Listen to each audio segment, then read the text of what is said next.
balorazio bat egin dugu honen gainean. Uste dugu ekimen parlamentario arrunta dela senatari autonomikoak hautatzea eta naturaltasun horren barruan izendapenak egiten dira.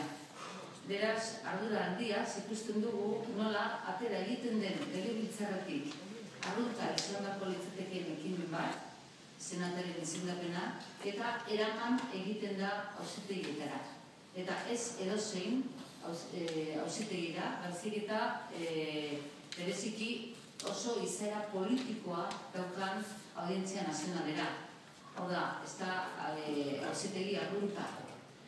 Zer esan behar dugu honetaz, nola baloratzen dugu? Gure balorazioa da,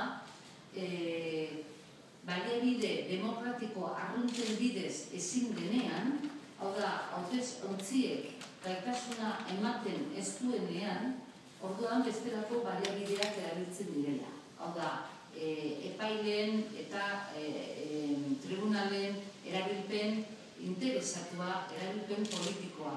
Eta horrek adierazten du gaitasun eza, gaitasun falta bide demokratikoetatik planteatzeko aldeko edo kontrako aukerak.